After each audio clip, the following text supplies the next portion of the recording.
और सब बढ़िया भाई लोग। तो चलिए हम लोग आज के क्लास को स्टार्ट करते हैं। आज सबसे पहले हम लोग पढ़ लेते हैं ओजोन के बारे में। देखेंगे स्टार पॉइंट के रूप में ओजोन। ठीक है, सबसे पहले समझेंगे इसका ओजोन का आणविक सूत्र O3 और इसे हम लोग बोल सकते हैं ट्राई। ट्राई का मतलब तीन। यहाँ पे देखेंगे ऑक्सीजन की संख्या 3 है, इसे बोल सकते हैं ट्राई ऑक्सीजन और हिंदी में देखेंगे ट्राई ऑक्सीजन। ठीक है, अच्छा अब ये जो ओजोन होता है O3 मतलब ये ऑक्सीजन का अपरूप होता है।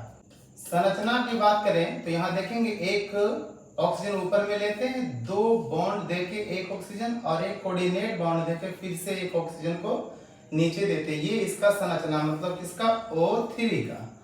यदि हम बात करें अनुनाद संरचना की तो देखेंगे ऑक्सीजन लेके डबल बॉन्ड ये तरफ देते हैं और सिंगल बॉन्ड देके वो तो यहाँ पे एक माइनस को लगाते हैं। कहे कि देखेंगे हम लोग यहाँ पे एक सिंगल बॉन्ड को पूरा करने के लिए डबल बॉन्ड बनाने के लिए ऐसा करते हैं। और यदि हम लोग इसका अनुनाद संरचना बनाएंगे तो देखेंगे फिर से ऑक्सीजन लेके अब इस तरफ में सिंगल बॉन्ड देके माइनस देंगे और डबल बॉन्ड लेके हम लोग यहाँ पे ऑक्सीजन देंगे। और यदि हम लोग हाइब्रिड स्ट्रक्चर की बात करें तो ऑक्सीजन को लेंगे सिंगल बॉन्ड ऑक्सीजन और ये तरफ भी सिंगल बॉन्ड ऑक्सीजन और दोनों तरफ हम लोग हाफ हाफ बंधन को देंगे। इसका मतलब यहाँ बंधन होगा 3/2 3/2 के रूप में होगा। ठीक है, तो ये हुआ इसका अनुनाद संरचना। अब बात कर लेते हैं ओजोन का निर्माण के बारे में। जब ऑक्सीजन को प्रकाश में एक्सपोज किया जाता मतलब ऑक्सीजन को प्रकाश में छोड़ दिया जाता है तो ओजोन का निर्माण हो जाता है। मतलब ये वाला ऑक्सीजन को हम लोग क्या करते हैं प्रकाश में एक्सपोज कर देते हैं प्रकाश की उपस्थिति में। ठीक है, यदि ऐसा करते हैं तो यहाँ पे हम लोग को O3 का निर्माण मतलब ओजोन का निर्माण हो जाता है। अब इसे जरा सा बैलेंस कर लेते हैं, इसे 3 से मल्टीप्लाई करेंगे और इसे 2 से। अब देखेंगे दोनों जगह पे 6 ऑक्सीजन पूरा हो गया और ये वाला हम लोग इसे क्या बोल देंगे, ये वाला ओजोन हो गया हम लोग का। ठीक है, अब हम लोग जरा सा बात कर लेते हैं इसी के बारे में थोड़ा सा, ये जरा ध्यान देंगे हम लोग इसमें। स्टार पॉइंट के रूप में ओजोन का निर्माण एक उष्मा शोषी प्रतिक्रिया या अभिक्रिया होता है। मतलब यहाँ पे एनर्जी को लिया जाता है, मतलब DH का जो वैल्यू होगा क्या होगा पॉजिटिव होगा। इसका मतलब ये जो प्रतिक्रिया इसे क्या बोले उष्मा शोषी है, उष्मा को ग्रहण करता है। यहाँ देखेंगे क्योंकि O2 O3 से कम ऊर्जावान होता है इसलिए O2 O3 के अपेक्षाकृत अधिक स्थायी होगा। जिसका ऊर्जा कम होता है वह ज्यादा स्थायी होता है, जिसका ऊर्जा अधिक होता है वह कम स्थायी होता है। अब हम लोग बात करते हैं नेक्स्ट नंबर टॉपिक का। देखेंगे ओजोन ऑक्सीकारक अभिकर्मक की तरह कार्य करता है। और यह क्यों ऐसा करता है, क्योंकि यहाँ ध्यान देंगे क्योंकि O3 प्रकाश की उपस्थिति में टूटकर नवजात ऑक्सीजन मतलब केवल O मुक्त करता है, निर्माण करता है। मतलब ये जो O3 है हम लोग का यह प्रकाश में टूट जाता है। इसे क्या बोलेंगे प्रकाश की उपस्थिति में यह टूट जाता है O2 के रूप में और प्लस में O देता है। यही वाला जो O है नवजात, इसे क्या बोलेंगे नवजात ऑक्सीजन है। ये वाला क्या हम लोग का ये वाला जो O है यह नवजात ऑक्सीजन है। ठीक है, और यह जो नवजात ऑक्सीजन होता है बहुत ज्यादा ऊर्जावान होता है। आगे देख लेते हैं थोड़ा सा हम लोग। यदि हम इसकी बात करें तो यहाँ पे ध्यान देंगे स्टार पॉइंट के रूप में ओजोन विरंजक अभिकर्मक की तरह कार्य करता है। क्यों, क्योंकि O3 नवजात ऑक्सीजन को मुक्त करता है और ये जो नवजात ऑक्सीजन मतलब O जो होता है यह बहुत ज्यादा ऊर्जावान होता है। यह रंगीन पदार्थ को रंगहीन कर देता है। यदि मैं यहाँ पे इसका एक एग्जांपल लेता हूँ इसके लिए तो देखेंगे रंगीन पदार्थ को यदि यही वाला O का मतलब नवजात ऑक्सीजन से अभिक्रिया करेगा तो यह रंगीन पदार्थ है। यहाँ पे जैसे अभिक्रिया करेगा तो इसे क्या कर देगा रंगहीन पदार्थ। अब इसमें कोई भी रंग उपस्थित नहीं रहेगा। अब आगे देखेंगे एक छोटा सा टॉपिक हम लोग के पास बच रहा है। यदि हम इसकी बात करें देखेंगे स्टार पॉइंट के रूप में ओजोन का उपयोग जीवाणु नाशक के रूप में करते हैं क्योंकि O3 नवजात ऑक्सीजन को मुक्त कर देता है और ये जो नवजात ऑक्सीजन होता है बहुत ही ज्यादा ऊर्जावान होता है जो कि जीवाणुओं को नष्ट कर देता है। अतः ओजोन का उपयोग जीवाणु नाशक के रूप में किया जाता है। अब बात कर लेते हैं हम लोग allotrope form of sulphur. Sulphur के अप्रूप, सल्फर का अप्रूप यहाँ पे देखेंगे रोम्बिक, इसे बोलेंगे हम लोग रोम्बिक सल्फर या गंधक, इसे अल्फा के द्वारा सूचित करेंगे। सेकंड नंबर में ये देखेंगे एकंताक्ष सल्फर या गंधक, इसे बीटा के द्वारा सूचित करेंगे। दोनों में ज्यादा कुछ अंतर नहीं है। इसमें देखते हैं फर्स्ट नंबर में, यह जल में ओ घुलनशील होता है, मतलब यह जल में नहीं घुलता है। रोम्बिक सल्फर, यदि हम फर्स्ट नंबर बात करें एकंताक्ष सल्फर का, तो यह भी जल में ओ घुलनशील होता है, यह भी जल में नहीं घुलता है।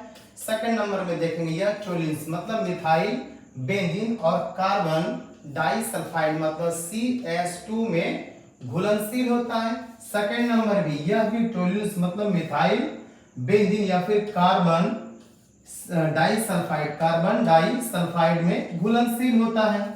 और थर्ड नंबर में देखेंगे यह 369 केल्विन के नीचे स्थायी होता है, लेकिन ये वाला 369 केल्विन के ऊपर अस्थायी होता है। यदि हम लोग बात करें इस दोनों को एक दूसरे में कन्वर्ट कैसे किया जा सकता है, रोम्बिक को एकंताक्ष में और एकंताक्ष को रोम्बिक में, तो यहां ध्यान देंगे, इसे हम लोग लिख लेंगे रोम्बिक। रोम्बिक सल्फर को यदि हम लोग कितना 369 केल्विन के ऊपर इसे पहुंचा देते हैं तो यह एकंताक्ष सल्फर का निर्माण करेगा। और इसे यदि हम लोग रिवर्स करना चाहेंगे, रोम्बिक सल्फर बनाना चाहेंगे, तो हम लोग इसे 369 केल्विन के इसे हम लोग नीचे कर देंगे, तब जाकर यह रोम्बिक सल्फर का निर्माण हो जाएगा। रोम्बिक सल्फर मतलब अल्फा को 369 केल्विन के ऊपर करेंगे तो एकंताक्ष सल्फर मिलेगा, और यदि इसे 369 केल्विन से नीचे कर देंगे तो यहाँ पे रोम्बिक सल्फर का निर्माण हो जाएगा। अब बात कर लेते हैं इनके ज्यामितीय आकार के बारे में। यदि हम लोग बात करें स्टार पॉइंट के रूप में देखते हैं ज्योमेट्रिकल शेप ऑफ S6 और S8। यहाँ पे देखेंगे हम लोग सल्फर सल्फर सल्फर सल्फर को लेते हैं और यहाँ पे सिंगल बॉन्ड करके S और E से हम लोग फिर से ऐसे कर देते हैं सिंगल सिंगल बॉन्ड लेके। ये वाला एक कुर्सी के आकार का हो गया। और यदि हम बात करेंगे ये वाला हो गया हम लोग को S6 के बारे में, ठीक है। और यहाँ पे देखेंगे हम लोग S8 के बारे में, तो यहाँ पे क्या करते हैं, सल्फर को कुछ इस प्रकार से सजा लेते हैं, फिर से सल्फर को हम लोग इसी प्रकार से सजाएंगे और नीचे के तरफ में यहाँ पे S और ये नीचे के तरफ में फिर से यहाँ पे S। अब देखेंगे ये वाला क्राउन मतलब मुकुट के आकार का हो गया। अब हम लोग बात कर लेते हैं, आगे देखते हैं। अब आगे देख लेते हैं, आज के लिए लास्ट टॉपिक हम लोग का ये वाला होगा और ये बहुत ही ज्यादा इंपॉर्टेंट होगा हमारे एग्जाम के लिए। जरा इसको देखेंगे, क्वेश्चन के रूप में लेते हैं। सल्फ्यूरिक अम्ल मतलब H2SO4 का निर्माण संपर्क विधि या प्रक्रम के द्वारा समझाएं या करें। आंसर में हम लोग देखते हैं सल्फर को ऑक्सीजन की उपस्थिति में ऑक्सीकृत करवाते हैं तो SO2 और साथ में 6 से 8% SO3 भी बनता है। मतलब ये जो S8 है इसे ऑक्सीजन की उपस्थिति में यदि हम लोग इसे ऑक्सीकृत करवा देते हैं तो हम लोग को यहाँ पे SO2 मिल जाता है, ठीक है। लेकिन साथ में कितना 6% से लेके 8% तक यहाँ पे SO3 भी बन जाता है। अब इसे हम लोग जरा सा बैलेंस कर लेते हैं, 8 और एक यहाँ पे 8 देंगे, ठीक है।